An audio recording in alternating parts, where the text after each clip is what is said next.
Chapter 1. Health Problems. There were 4 of us: George, William Samuel Harris, myself, my friends call me Jay, and Montmorency. We were sitting in my room and were smoking and talking about our bad health. We were all feeling very ill, and we were unhappy about it. Harris said he felt dizzy sometimes. George felt dizzy too. My big problem was my liver. I knew I had a bad liver. I had read about all the symptoms of liver disease in a book.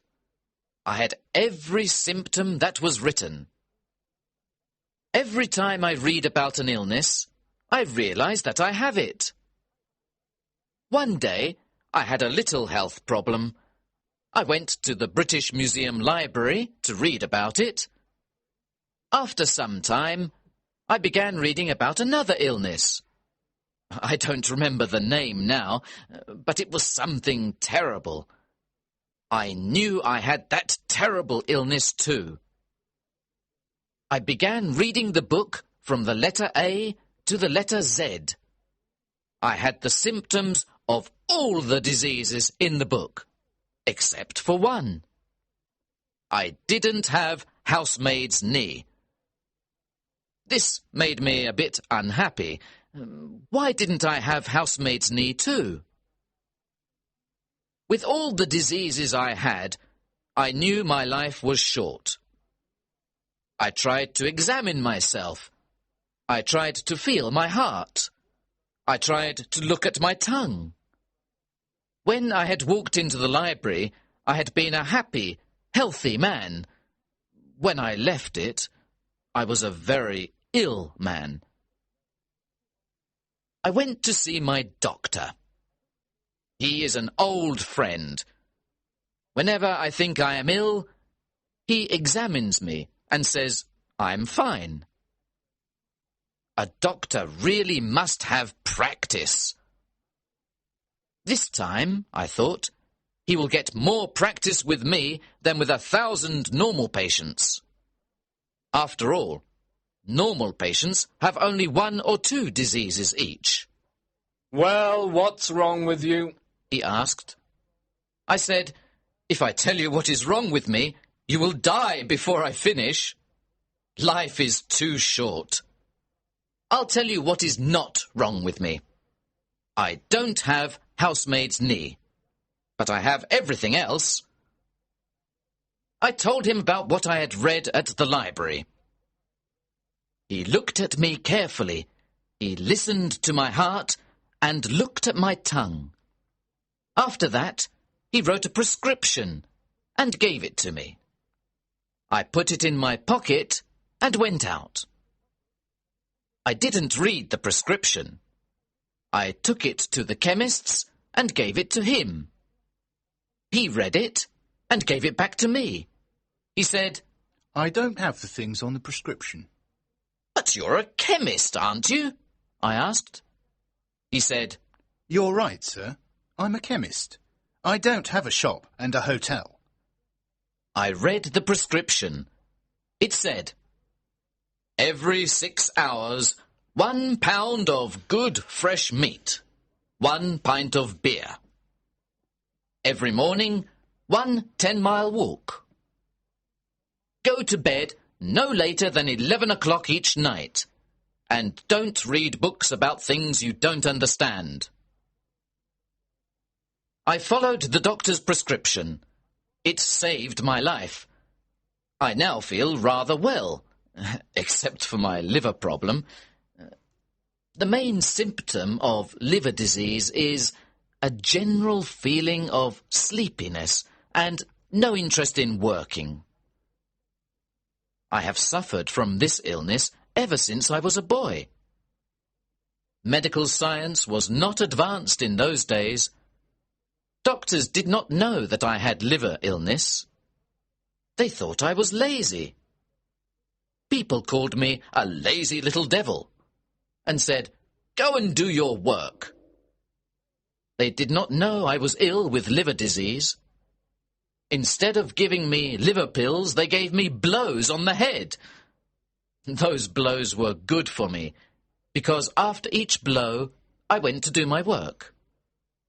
That old remedy worked better than a box of modern pills.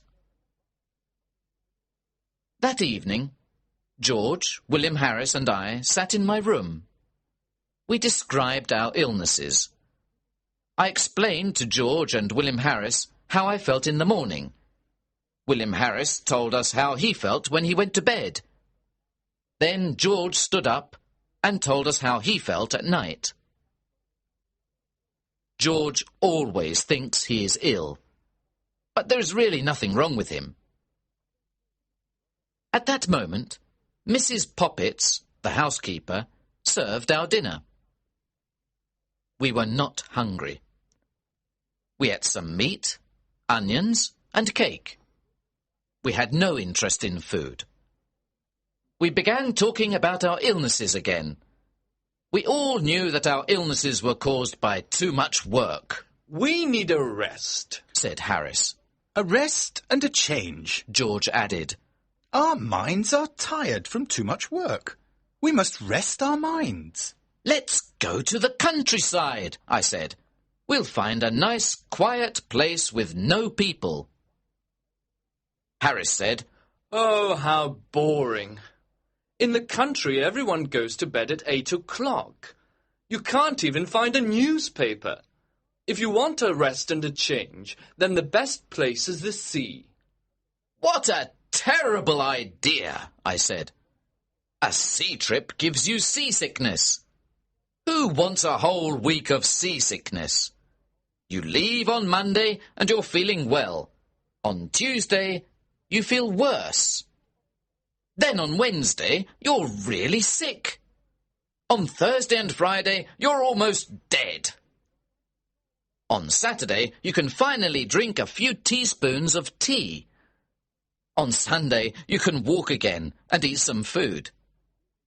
Then, on Monday, you're happy because it's time to get off the ship. So George said, Let's go up the river. We'll have fresh air and quiet on the river.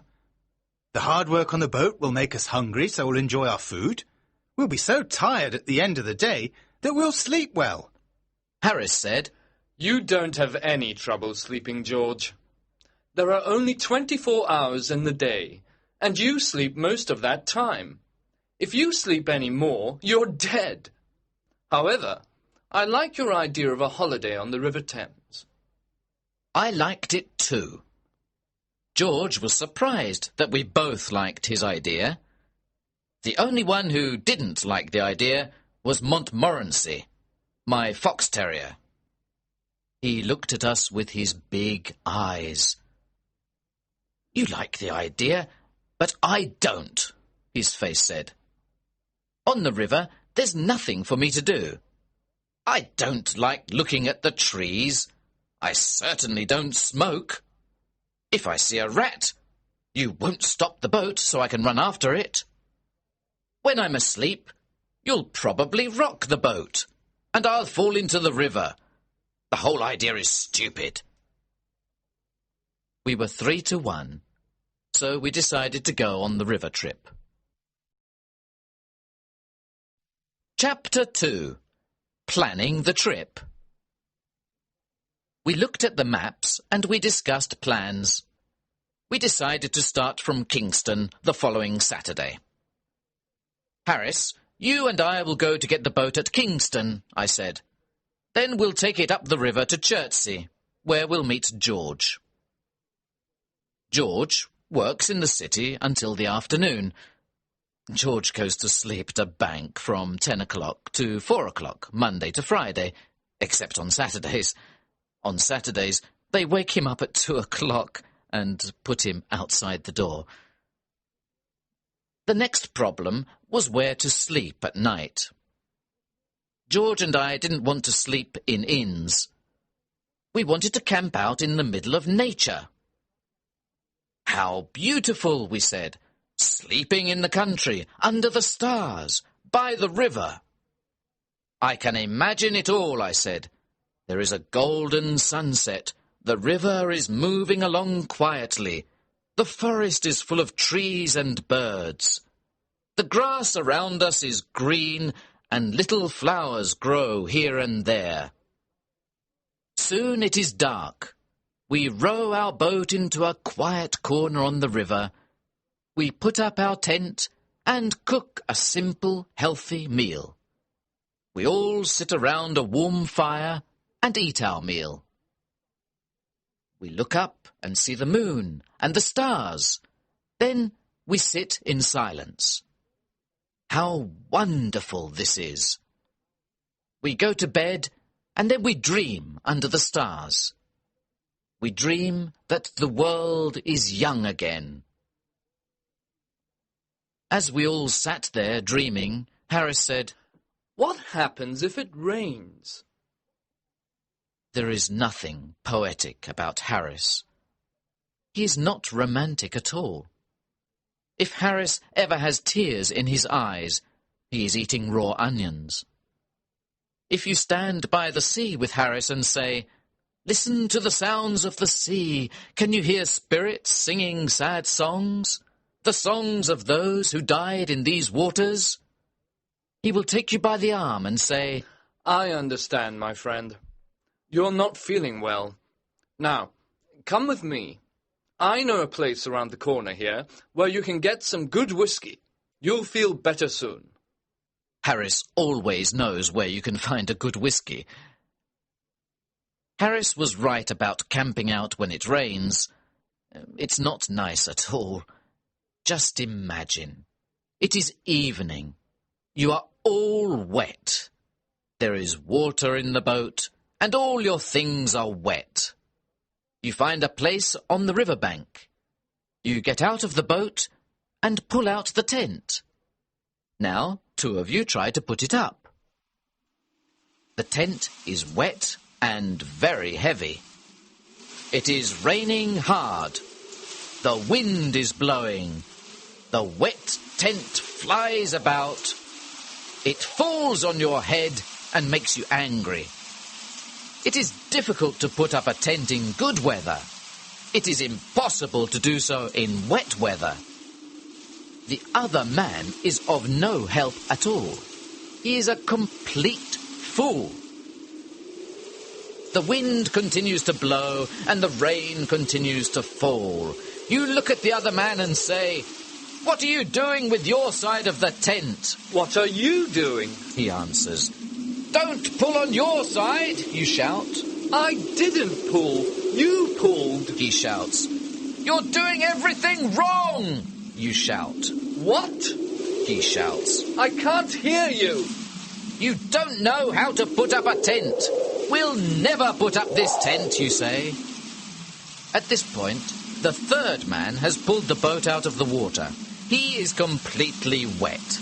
He wants to know why the tent isn't up yet. Everyone is wet and angry. Harris was right. Camping out in rainy weather is not a good idea. We decided to camp out in good weather and to sleep in an inn or a hotel in bad weather. Montmorency agreed with this decision. He likes inns and hotels. Montmorency doesn't like the quiet life. He prefers noise and confusion. He looks like a good, well-behaved dog, but he's not. When you look at Montmorency, you see an angel from paradise in the form of a small fox terrier. You think he is a sweet, gentle little dog. When old ladies and gentlemen look at him, tears come to their eyes. When he killed 12 chickens, and I paid for them, I changed my opinion of Montmorency.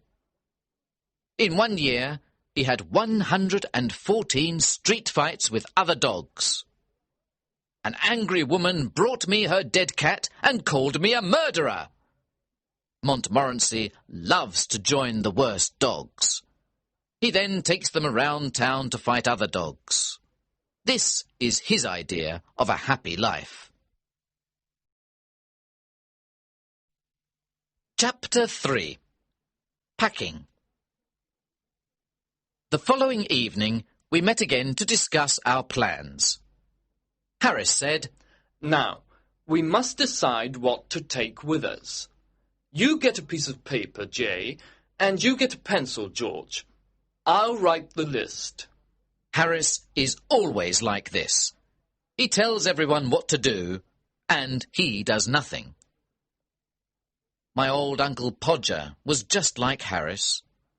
When Uncle Podger did a job, everybody in the house helped. One day, Uncle Podger bought a picture. Aunt Podger asked, "Where can we put this picture?" Leave it to me. Don't worry about it. I'll do it all, Uncle Podger said. He sent one of the girls to buy the nails. Then he sent one of the boys to tell her the size of the nails. He sent Bill to get the hammer, and he sent Tom to get the ruler. Now get me a kitchen chair, Jim. I need 2 people to hold the chair. Maria, come here and hold the light. Tom, come here and give me the nail. He finally had the nail in his hand, but it fell on the floor. Everyone looked everywhere for the nail. When someone finally found it, Uncle Podger lost the hammer. Where's the hammer? Where did I put the hammer? Help me find the hammer. When we found the hammer, he lost the place on the wall to put the picture.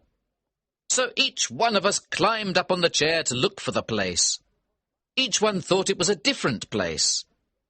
When Uncle Podger climbed up on the chair, he fell on the piano. Aunt Podger was very angry. She said, "The next time you put a picture on the wall, please tell me. I'll go and spend a week with my mother." Uncle Podger tried again and again. At midnight, the picture was on the wall. However, it was not straight. The wall was dirty. Everyone was tired and unhappy. Uncle Podger looked at the picture and said, It was such an easy job. I told Harris, "You get the paper and pencil. George will write the list, and I'll do the work." The first list was too long. We threw it away. We started another list. In order to travel to the north part of the River Thames, we need a small boat, George said. With a small boat, we can carry only necessary things. We won't take a heavy tent. We can put a canvas cover over the boat at night. It'll be like a little house, warm and comfortable. We made a list of all the clothes we needed. George said he knew everything about the right clothes for a trip. We discovered later that this wasn't true. We talked about food next. George said, Let's continue with breakfast. For breakfast, we'll need a frying pan. That's quite difficult to eat, Harris said, smiling. Stop being stupid, Harris, I said. Let's continue, said George. We'll need tea, sugar, eggs, bacon, bread, butter and jam. For lunch, we can take biscuits, cold meat and fruit, but no cheese. The smell of cheese is too strong. After a day or two, everything will smell of cheese. For dinner, we can take meat pies, fruit pies, tomatoes and green vegetables. This good food will keep us healthy, George said. We didn't take wine or beer because they both make you sleep. George continued, We'll also need a teapot, a pan and a camping stove. We don't want a paraffin oil stove. Oh, no, not a paraffin oil stove, I said. We once took a paraffin oil stove. It was horrible. The smell of paraffin oil was everywhere. The river smelled of paraffin. The wind smelled of paraffin. Even the sunset smelled of paraffin. When we visited the town of Marlow, it smelled of paraffin too. Even the church of Marlow smelled of paraffin. The countryside for miles around smelled of paraffin. We decided never to take a paraffin oil stove again. The next day, we bought everything we needed. We met in the evening to pack our suitcases. We got a large suitcase for the clothes and 2 large hampers for the food and utensils. I am very good at packing. Packing is one of those things that I do best. "I'll organise the packing," I said to George and Harris. They agreed. George sat in the armchair and Harris put his feet up on the table. This was not what I had intended. I wanted to organise the packing, not do it. I wanted George and Harris to do all the work. However, I didn't say anything. I started packing the clothes. It took a long time, but I finally finished. I sat on the big suitcase to close it. George and Harris watched me. "Aren't you putting the boots in?" asked Harris. I'd forgotten them. "Why didn't you tell me before?" I said. Harris said nothing. George laughed. I was furious. I opened the suitcase again and packed the boots. Then an awful idea came to me. Did I pack my toothbrush? I started looking for it. I took everything out of the suitcase. I found George's toothbrush. I found Harris's toothbrush. But I didn't find mine. In the end, I found it inside a boot. I packed everything again. When I finished, George asked me, "Is the soap in the suitcase?" "I don't care about the soap," I answered. I sat on the big suitcase again to close it. Then I remembered that my cigarettes were in the suitcase. I opened it again and finally closed it at 10:50 p.m. There were still the 2 hampers to pack. Harris and George decided to pack them. I sat down to watch. Chapter 4. Ready for the trip. There were dishes, cups, bottles, pans, tomatoes, cakes, and many other things to pack in the hampers. As soon as George and Harris started packing, they broke a cup. And this was just the beginning. George is the worst packer in the world. When George dies, Harris will be the worst packer in the world. They walked on things and broke them. Harris put a big jar of jam on top of a tomato and crushed it. George stepped on a big packet of butter, and Harris sat on it. Soon there was butter everywhere. They packed the pies in the hamper, then they put heavy things on top of them. The pies were crushed, just like the tomato. In the middle of all this, there was Montmorency, of course. He put his leg in the sugar, and soon there was sugar everywhere. He ran away with the teaspoons. He pretended that the lemons were rats, and killed 3 of them. This was Montmorency's idea of fun. At 1 in the morning, the packing was finished. We were ready for bed. George said, "What time shall I wake you up?" Harris said, 7 o'clock. I said, 6 o'clock. Wake us up at 6:30, George, we said. It was Mrs. Poppets who woke me up the next morning. Do you know that it's nearly 9 o'clock? What? I shouted as I jumped out of bed. I woke up Harris and George. We began to get ready, and we remembered that we had packed our toothbrushes. So we went to get them out of the suitcase. This was not an easy job. At last, we were ready to eat breakfast. While we ate breakfast, George read the newspaper. He told us about the people killed on the river and about the bad weather report. George went to work, and Harris and I finished our breakfast. That morning, Montmorency invited 2 of his friends to the house. They fought most of the time. When we were finally ready, we carried our luggage to the road. We waited 20 minutes for a taxi. Taxis usually come every 3 minutes. A crowd of people was watching us. They looked at us, at Montmorency, and at Montmorency's friends. They looked at all our luggage. A big suitcase, a small bag, 2 big hampers, some pans, some umbrellas, 5 coats, and raincoats. At Waterloo Station, we took the 11:05 train to Kingston. At Kingston, our boat was waiting for us, below the bridge. Harris and I put our luggage in it. We got on the boat happily, but Montmorency was worried. Harris took the oars and we started our 2-week trip on the River Thames. Harris was wearing a red and orange blazer. It was a beautiful, sunny day. We were enjoying the first moments of our holiday. When we passed Hampton Court Palace, Harris asked, "Have you ever visited the maze here?" He said he had gone into the maze once to show a friend. He studied a map of the maze before going in. He knew it was very easy to get out again.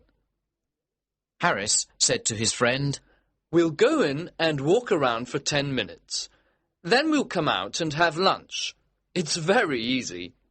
Take the first turn to the right each time." In the maze, they met some people who had been there for 45 minutes. They wanted to get out because they were lost. Harris said, "Follow me. I'm going out in 10 minutes. The people thanked him and started following him. Other people began following Harris too. Some of them were worried and afraid. He continued turning to the right, but he was still in the maze. Harris got lost. The people were angry with him. They all started calling for help. A young keeper heard them and came to help, but he got lost too. Finally, the old keeper came back from lunch. He let the people out. Everyone was tired and angry. Harris said, "Let's ask George to try the maze on our return trip." "Not a bad idea," I said. When we passed Molesey Lock, we were the only boat in the big lock. Usually, the lock is a very busy place. On Sundays, there are boats everywhere. People like the river and the sun. It's such a beautiful picture. The river, the trees, the flowers and the people in their colourful clothes. At Hampton, Harris wanted to stop the boat and have a look at the church. I don't like visiting churches, but Harris loves it. I came on the trip only because I wanted to visit Hampton Church. You know, I love churches, churchyards and tombs. The idea of not seeing Hampton Church with Mrs. Thomas's tomb makes me angry. Who is Mrs. Thomas? I asked. I don't know, but she has a strange tomb. I said, we must be at Shepperton at 5 o'clock to meet George. Harris said, George? Why can't George be here to do some work? Why doesn't he help us with this heavy boat? What does he do at the bank? He sits behind a piece of glass all day and does nothing. I work. Why doesn't he work? I'm going to have a drink. There are no pubs near here. The nearest pub is far away, I said. What? We'll all die of thirst. No pubs? If you're thirsty, we have water in the boat, I said. Water? Water makes people ill, he said. However, I am very thirsty and I must drink something. So he took the bottle and drank some water. Chapter 5. First day on the boat. We stopped at Kempton Park and had lunch under the trees. Good food always calms Harris. We reached Sunbury Lock at 3:30. We then went to Walton, which is a historical town. Julius Caesar stayed there with his soldiers. Queen Elizabeth stayed there too. You can never escape from that woman. She was everywhere. Next we came to Halliford and Shepperton. There is a tomb in the Shepperton churchyard with a poem on it. I was afraid Harris wanted to stop and visit it. I saw him looking at the church as we passed near it, so I moved the boat suddenly, and Harris's cap fell into the water. He pulled it out and was angry with me. Fortunately, he was worried about his wet cap and forgot about the church. As we came to Weybridge, the first thing we saw was a coloured blazer. When we got closer, we saw that George was inside the blazer. Montmorency started barking furiously. Harris and I shouted loudly, George! George! George waved his cap and shouted too. Hey, some here! The lockkeeper ran out because he thought someone had fallen into the water. When he saw that no one was in the water, he returned to his work. Now that George was on the boat, we decided to make him work. He didn't want to work, of course. I had a bad day at the bank, George said. Harris, who is a little cruel, said, Now you're going to have a bad day on the river. A change is good for you. It's healthy. Come on, get out of the boat and tow. George didn't know what to say. After a moment, he said, It's better if I stay here and prepare tea. It's very difficult to prepare tea, and you look tired. We didn't answer. We gave him the rope. He started walking and pulling the boat. I remember that George once saw a young couple who were walking on the side of the river. They were pulling a rope behind them, and they were talking. They didn't notice that there was no boat at the end of the rope. They had probably had a boat at the end of the rope when they started, but they had lost it. When George saw this, he took the rope out of the water. Then he tied it to his own boat. So the young couple towed George and his 3 fat friends up to Marlow. When they looked back, they saw that they were towing a boat that was not theirs. The young man was surprised and angry. The young lady said, Oh, Henry, where is Aunt Mary? No one knew what happened to Aunt Mary. The most exciting thing is to let girls tow your boat. You always need 3 girls. 2 of them hold the rope. The third one runs around and laughs all the time. When they are finally ready to pull, they start running. They pull the boat too fast, and they are soon tired. They sit down on the grass to rest and laugh. While they rest, your boat goes out into the middle of the river. Oh, look! They say. The boat's gone to the middle of the river. They laugh, jump up, and start pulling it again. Then one of them decides to stop because she needs her hat. Then another wants her red shawl.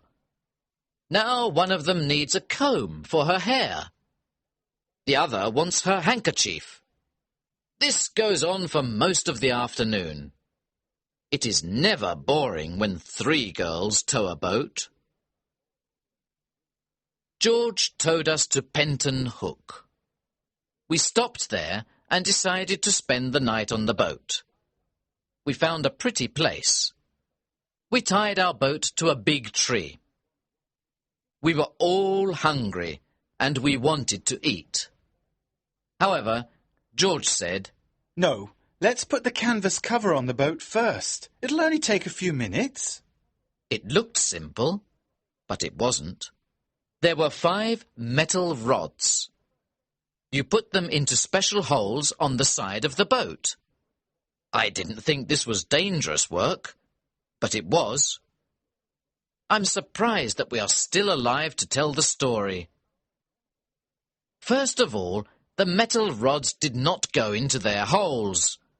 We jumped on them, kicked them, and pushed them. When the rods were in their holes, we tried to put the canvas cover on the boat. George took one part of the cover. He tied it at the front of the boat. Harris stood in the middle to help George with the cover.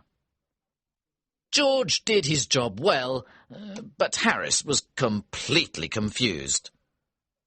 After 10 minutes of hard work, Harris was inside the cover. He was fighting to get out. He, accidentally, knocked George over. Now George was inside the cover too. They fought with the cover. I heard some very bad words. I thought the job must be very difficult. I didn't understand what was happening. George and Harris had told Montmorency and me to stand at the back of the boat. We did exactly that. We waited quietly. We saw the cover moving violently, but we thought this was the correct method. After a long time, we heard George shout, "We can't breathe under here! Why don't you help us, you idiot?" When someone calls for help, I always answer. I went to help them. Poor Harris! His face was almost black. Chapter 6. Harris makes scrambled eggs. As soon as the cover was in place, we started to prepare supper. We wanted some hot water to make tea. We put the tea kettle on the stove. We pretended that we were not interested in the water. We wanted the water to think that we did not care about it. We began to prepare supper. This was the only way to make the water boil on a boat. If the water knows you are waiting for it, it will never get hot. You must not look at it. It's a good idea to shout, "I don't want any tea! Do you, George?" George shouts back, "Oh no, I don't like tea. I'll have milk." "And you, Harris?" Tea is terrible. I never drink it. I'll have lemonade. This makes the water very angry. At this point, the water will boil.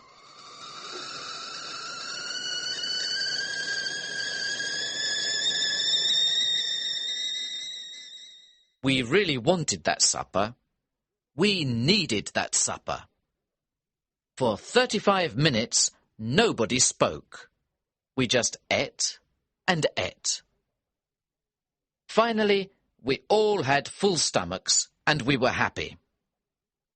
A full stomach makes you feel kind and generous. We sat and smiled at each other. We smiled at Montmorency too. We started smoking our pipes and began to talk. We went to bed at 10 o'clock. I didn't sleep well. I wasn't comfortable in the boat. I woke up at 6 o'clock the next morning, and George did too. There was no reason to wake up so early. We were on holiday. Why did we wake up so early? It never happens to us when we're working. We decided to wake up Harris. This was hard work. We used an oar to help us. Harris moved a bit and said, I'll be downstairs in a minute. Get my best boots ready, please. We tried again with a boat hook. Harris sat up suddenly and Montmorency fell off the bed.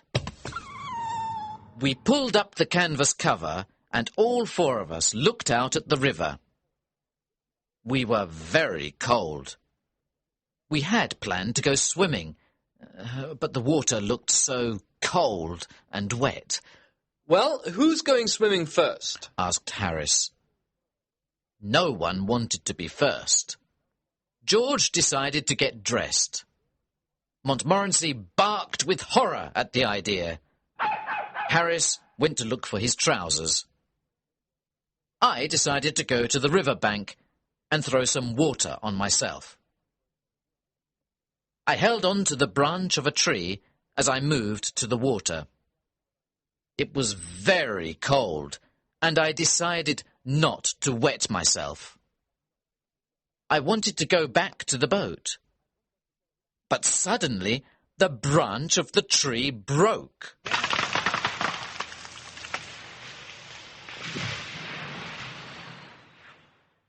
I fell into the river along with my towel. I also drank about a bottle of Thames water. Good heavens! Old J is in the water, Harris said. How's the water? George asked. It's lovely, I answered. Why don't you come in? Nobody wanted to try the water. When I got back to the boat, I was very cold. I wanted to put on my shirt, but it fell into the river. This made me angry. George started laughing. I don't see anything to laugh at, I said. George laughed even more. I never saw a man laugh so much. I was cold and furious. I was trying to get my shirt out of the river. George was laughing louder and louder. Stop laughing, you stupid idiot! I shouted. When I finally pulled the shirt out of the river, I saw that it wasn't mine. It was George's shirt. I started laughing too. I laughed so much that I dropped the shirt into the river again. Aren't you going to get it out? Said George, who continued laughing. I didn't answer him for a while because I was laughing so much. At last I said, It isn't my shirt. It's yours. I never saw a man's face change so quickly. What? He shouted. You donkey! Why can't you be careful with things? Why don't you go and get dressed on the riverbank? People like you don't know how to live on a boat. I tried to tell him how funny it was, but he didn't understand. George is a little slow at understanding a joke sometimes. Harris said, I'm cooking scrambled eggs for breakfast this morning. Once people try my scrambled eggs, they always want them. He was quite famous for his scrambled eggs. George and I got the stove and the frying pan ready. Then we looked for the eggs that weren't broken. We found only 6 of them. Now you can start, we said. Breaking the eggs was difficult for Harris. The eggs got on his trousers and went up his arms. He put 6 eggs into the frying pan. Then he sat down by the stove and mixed them with a fork. George and I saw that it was difficult work. Harris often burnt his fingers. Then he danced around the stove. He waved his hands in the air and shouted. Ow! Ow! Ow! Ow! George and I thought that this was an important part of his cooking method. We didn't know what scrambled eggs were. We thought they were some sort of Red Indian food, and to cook them correctly, it was necessary to do special dances with magic words. Montmorency went to put his nose over the frying pan once and burnt himself. He too began dancing around and barking. It was interesting and exciting to watch this show. George and I were sorry when it was finished. When the scrambled eggs were ready, there was very little to eat. 6 eggs had gone into the pan, but all that came out was a teaspoon full of burnt eggs. The problem is the frying pan, Harris said. I need another type of pan and another stove. We decided not to try scrambled eggs again until Harris had the right pan and stove. Chapter 7. The Laughing Tin. When we finished breakfast, The sun was up, and it was a warm morning. I sat on the river bank near Runnymede. I thought about King John, who signed the Magna Carta at Runnymede in 1215. What a great moment in English history! I imagined the scene. George came over and said, "When you finish resting and dreaming, please help me wash the dishes and other things." I cleaned the frying pan with some grass and with George's wet shirt. Later on, we went to Magna Carta Island. We saw the stone where the Magna Carta was signed. In this area, King Henry VIII met with his sweetheart, Anne Boleyn. I am certain that King Henry VIII met with Anne Boleyn in several other places too. We continued slowly up the river and stopped for lunch near Monkey Island. We had cold meat for lunch. "Where's the mustard?" I asked. The mustard? Harris said. We had forgotten to bring the mustard. At that moment, we all wanted mustard more than anything in the world. "How boring life is without mustard," said George. We ate our cold meat in silence. We thought about the happy days of childhood when there was lots of mustard on the table. The adult world can be a cruel place. All three of us loved tinned fruit. George brought out a tin of pineapple. This was perfect to make us forget the mustard. We felt that life was smiling at us again. Look at the picture on the tin, said Harris. "Ah, I can't wait," I said. "I'm dreaming about the sweet juice," George said. Harris got a spoon ready. Then we looked for the tin opener. We took everything out of the two hampers. We took everything out of the bag. We looked in every corner of the boat. There was no tin opener. Harris tried to open the tin with a little knife, and he cut himself. George tried to open it with a pair of scissors. The scissors flew up and almost cut his eye. I tried to open it with a piece of metal. I did something wrong because I fell into the river. The tin flew away and broke a teacup. Then we all got angry. I started hitting the tin with a piece of wood. Harris hit the tin, and so did George. We changed its shape. We made it square. We made it round. Then we made it flat. But we still couldn't open it. The tin looked at us and seemed to be laughing. It was ugly, and it frightened us. I threw it in the river.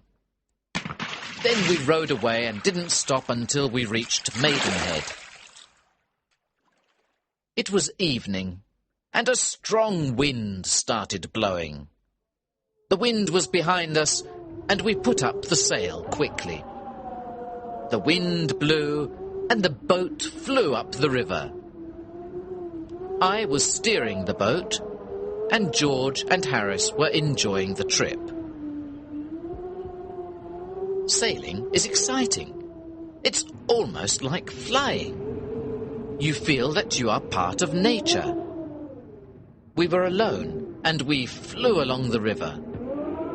Far in the distance, we saw a small fishing boat. There were 3 fishermen in it. The sun was going down, and there was a red light on the water. The river seemed magic. It was like a dream. We felt that we were sailing into a strange land. We did not sail into a strange land. We sailed straight into the fishing boat with the 3 old fishermen. At first, we didn't know what was happening, but when we heard the bad words that came from the other boat, we knew we were near people. We also knew that those people were not happy. The 3 old fishermen fell off their seats. There were fish all over them. They slowly tried to get up. As they did this, they cursed us.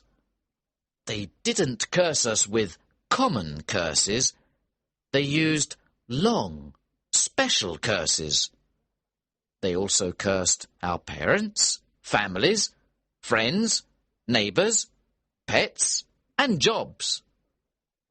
These curses were for the present and the future. Harris stood up and said, Be thankful for a bit of excitement in your lives. Your lives must be so boring, just sitting and fishing all day. My friends and I are very unhappy to hear men of your age use such bad words. The 3 old men did not agree with Harris. I'll steer the boat now, Jay, said George. An intelligent man like you must do better things. Leave the steering to me before we all drown. Chapter 8. Montmorency meets a cat. At Marlow, we left our boat by the bridge. We spent the night at the Crown Hotel. The next morning, we went swimming before breakfast. On the way back, Montmorency met a cat. Montmorency and I don't agree on cats. I like cats. Montmorency doesn't. When I meet a cat, I stop and say hello. I pet it gently. The cat is happy, and I am too. When Montmorency meets a cat, the whole street knows about it. A lot of bad words fly through the air. As soon as Montmorency saw the cat, he barked with happiness. The cat was walking slowly across the street. Montmorency ran after the cat, but the cat didn't run. He didn't understand that his life was in danger. This cat was big and black. It had half a tail, half a nose, and only 1 ear. It was a clever street cat. Montmorency is a courageous dog, but the cold eyes of that cat terrified him. The cat stopped in the middle of the road and looked at Montmorency. Neither spoke, but the conversation was probably like this. Yes? You want me? Can I do anything for you? No, thanks. If you really want something, please tell me. Oh, no, not at all. Don't disturb yourself. I'm afraid I made a mistake. I thought I knew you. Sorry I disturbed you. Not at all. It's a pleasure. Are you sure you don't want anything now? No, thanks. Nothing at all, thanks. Very kind of you. Good morning. Good morning. The cat got up and walked away. Montmorency came back and followed us quietly. He was silent all day long. To this day, if you say the word cats to Montmorency, he'll stop walking. Then he'll look up at you as if to say, "Please don't." After this, we did our shopping, returned to the boat, and continued our trip up the river. At Hambledon Lock, we discovered that we had no water. We went to the lockkeeper to ask for some. George spoke for us. With a friendly smile, he asked, "May we have some water, please?"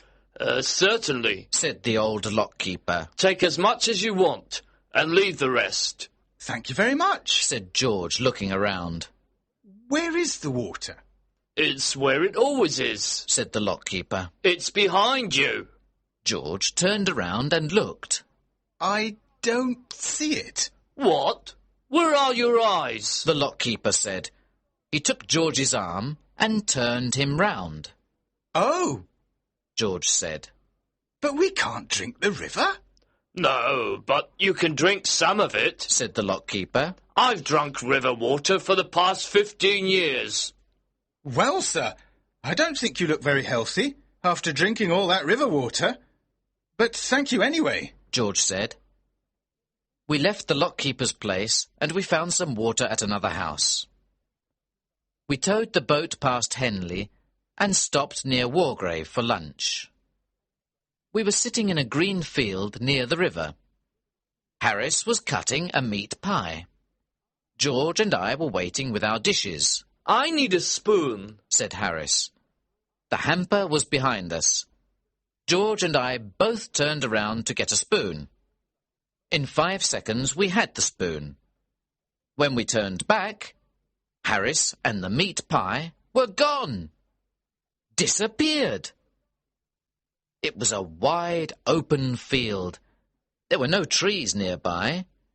Harris did not fall into the river, because the river was far from us.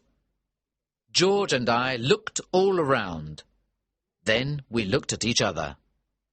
"Has he gone up to heaven?" I asked. Angels don't take meat pies to heaven, George said.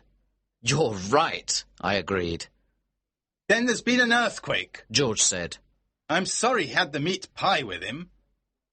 Sadly, we looked at the place where Harris and the meat pie were sitting. Then, with horror, we saw Harris's head. Only his head. It was in the grass. His face was red and furious. George was the first to speak. Say something. Are you dead or alive? Where is your body? Oh, don't be an idiot, Harris shouted. I think you made this happen. You told me to sit there. It's your stupid joke. Here, take the pie. Harris didn't know it, but he was sitting next to a big hole. The long grass covered it. He fell into the deep hole without knowing anything. At first, he thought that it was the end of the world. Harris still thinks that George and I planned it all. Chapter 9. Fighting Swans. After lunch, a gentle wind pushed us up the river past Wargrave and Shiplake. We got out of the boat at Sunning and walked around the village. Sunning is a lovely village. Everything is clean and beautiful. Each house is covered with roses. We decided to return to one of the Shiplake Islands to spend the night.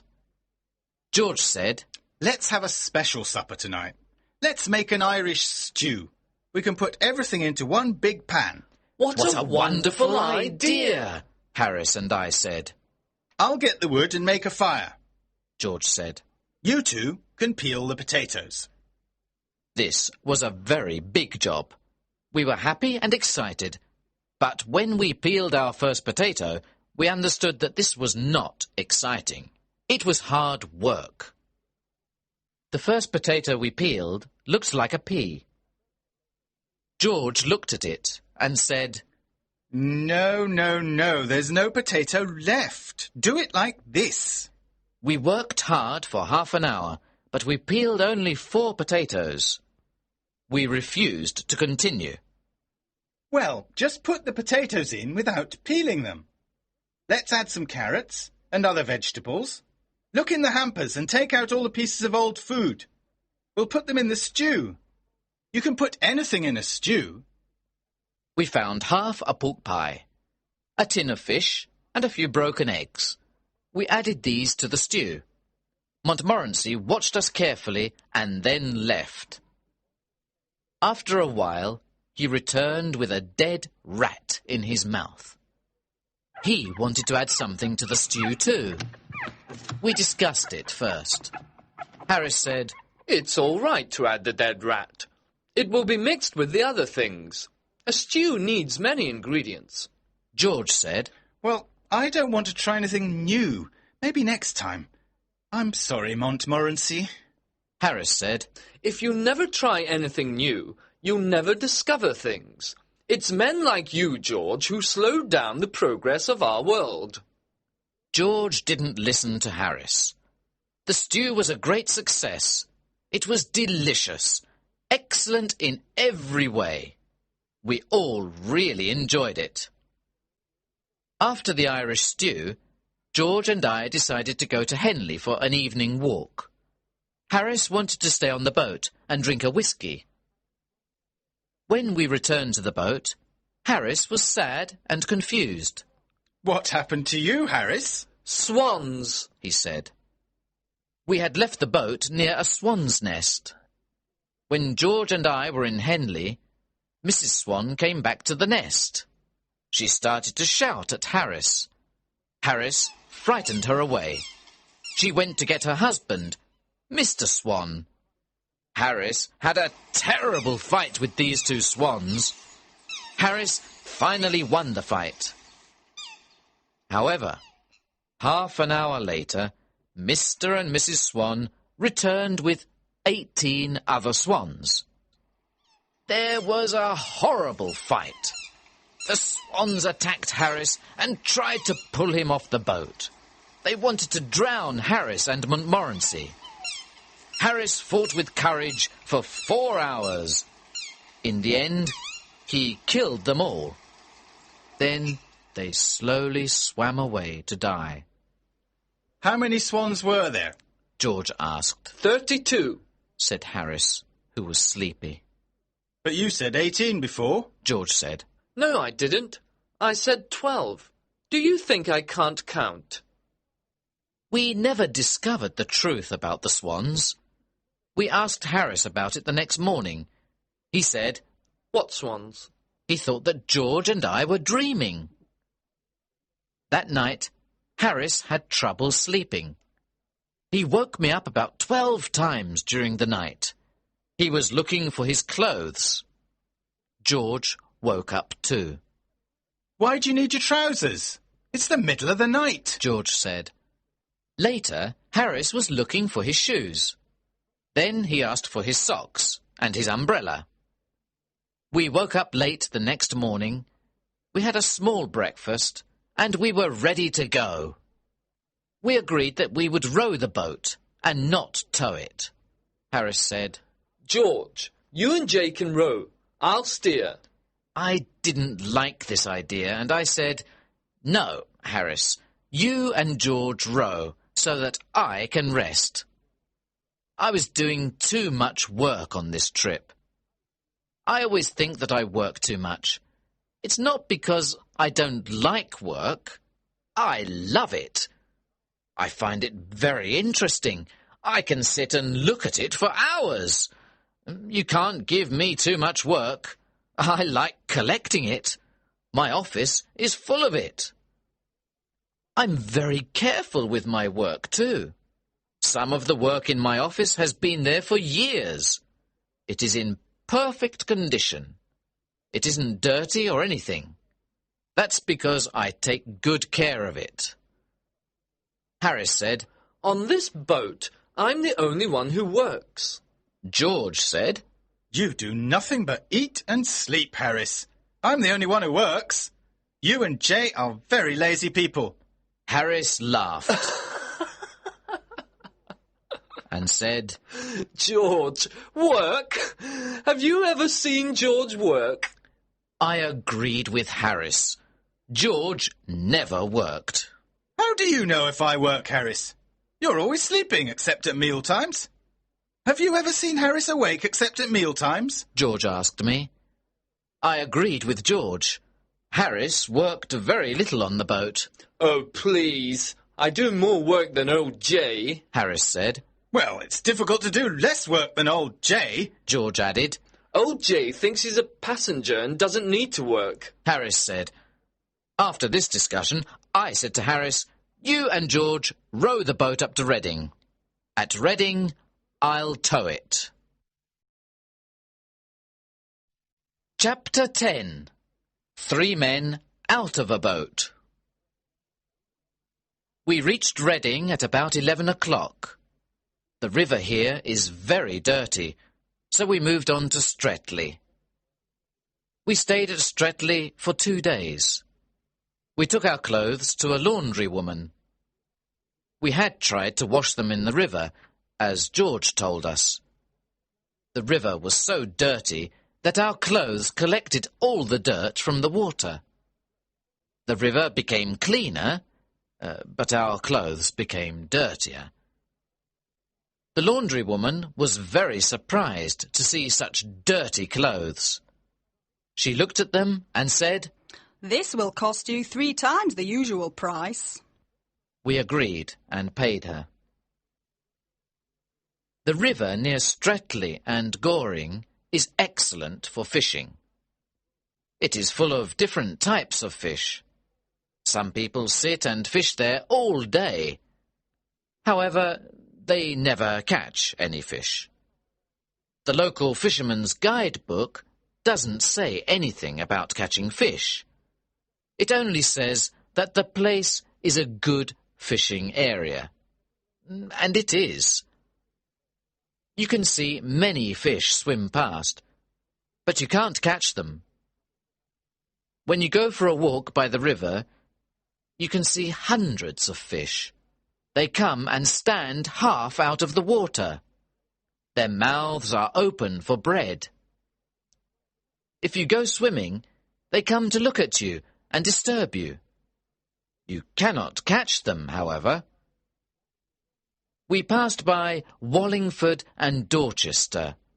Both are ancient British towns. In the days of the Roman Empire, the Romans camped here and built fortifications. We spent the night at Clifton, Hamden, which is a pretty village. We finally arrived at Oxford and spent 2 excellent days there. Oxford is a beautiful town with its old university. Oxford is also full of dogs. Montmorency was very happy. He had 11 dog fights on the first day and 14 on the second day. He probably thought he was in heaven. We left Oxford on the 3rd day to return home to London. When we left Oxford, it was raining. The rain continued without stopping. When it's sunny, the river is a dream. But when it's rainy, the river is brown and unfriendly. It rained all day. At first, we pretended to enjoy it. Well, this is a nice change. Too much sunshine is boring. Nature is beautiful even when it rains, I said. Yes, Harris said. it's good to see the river in all kinds of weather.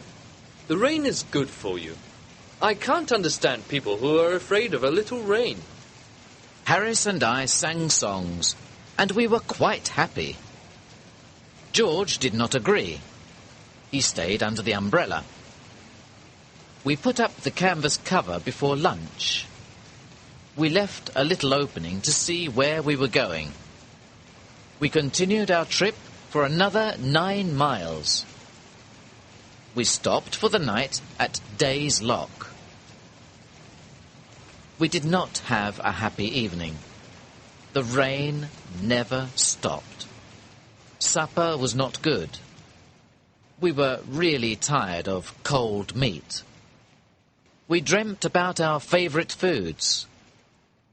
Harris talked about fish cooked in a special sauce. Harris gave his cold meat to Montmorency. He looked at it and turned his head. He seemed insulted by Harris's offer. He went to sit at the other side of the boat, alone. George said, Please don't talk about good food until I finish this cold meat. We played cards after supper. After that, we had some hot water and whiskey. George told us about a man he knew. This man had slept on the river in a wet boat, like ours. He got very ill and died 10 days later. Of course, we began talking about other illnesses. After a while, Harris said, I've got an awful headache. It must be the rain. Well, I've got a bad backache, I said. To make us feel happier, George sang to us. That made Harris and I cry, and it made Montmorency howl. There was nothing else to do, so we went to bed. We didn't sleep well at all. We were awake at 5 o'clock the next morning. Our second rainy day was the same as the first. It rained all day. We moved slowly along the river. We agreed to continue our trip, even if it killed us. It's only 2 more days, Harris said. We're young and healthy. Maybe we'll be all right. We talked about our evening. With this weather, we can have dinner and take a walk in the rain. Or we can have dinner and spend an hour in a pub, I said. That's not very exciting, said George. It's much more interesting to go to the Alhambra theatre in London, said Harris. And then have supper at that little French restaurant, I added. But we have decided to stay and die on this boat, said George. However, there's a train that leaves Pangbourne after 5 o'clock. It gets to London in time to eat something and then go to the theatre. Everyone was silent. We didn't say one word. We looked at one another. Then we got out the big bag and got our clothes ready. 20 minutes later, 3 men and a dog were going to the railway station. We lied to the boatman at Pangbourne. We didn't have the courage to tell him the truth. We were running away from the rain. We asked him to take care of the boat until the next morning. If something happens, we'll write to you, we said, telling him a big lie. We reached Paddington Station at 7 o'clock. We went directly to the restaurant and had a small meal. Montmorency stayed at the restaurant while we went to the theatre. We'll return at 10:30 for the dog and for a good supper, I told the restaurant owner. The man at the ticket office of the theatre said, Oh, you're the famous acrobats from the Himalaya Mountains. You're late for the performance. Please use the side door. We explained to him that we were not acrobats. He understood and sold us 3 tickets. Our clothes probably looked a bit old and strange. At the Alhambra Theatre, everyone looked at our clothes and smiled. Some people laughed. After the theatre, we went back to the restaurant. We enjoyed our delicious supper. After 10 days of eating cold meat, we were thankful for this supper. We ate it without speaking. Then we sat back and felt happy and kind. Harris, who was sitting next to the window, pulled back the curtain. He looked at the wet street. It was rainy and dark. The wind was blowing. A few people walked past under their umbrellas. Harris took his glass and said, Well, we had a good trip, and I say thank you to old Father Thames. But I think we were right to come back when we did. Here's to 3 men well out of a boat. Montmorency stood on his back legs in front of the window. He looked at the wet night and gave a short bark of agreement.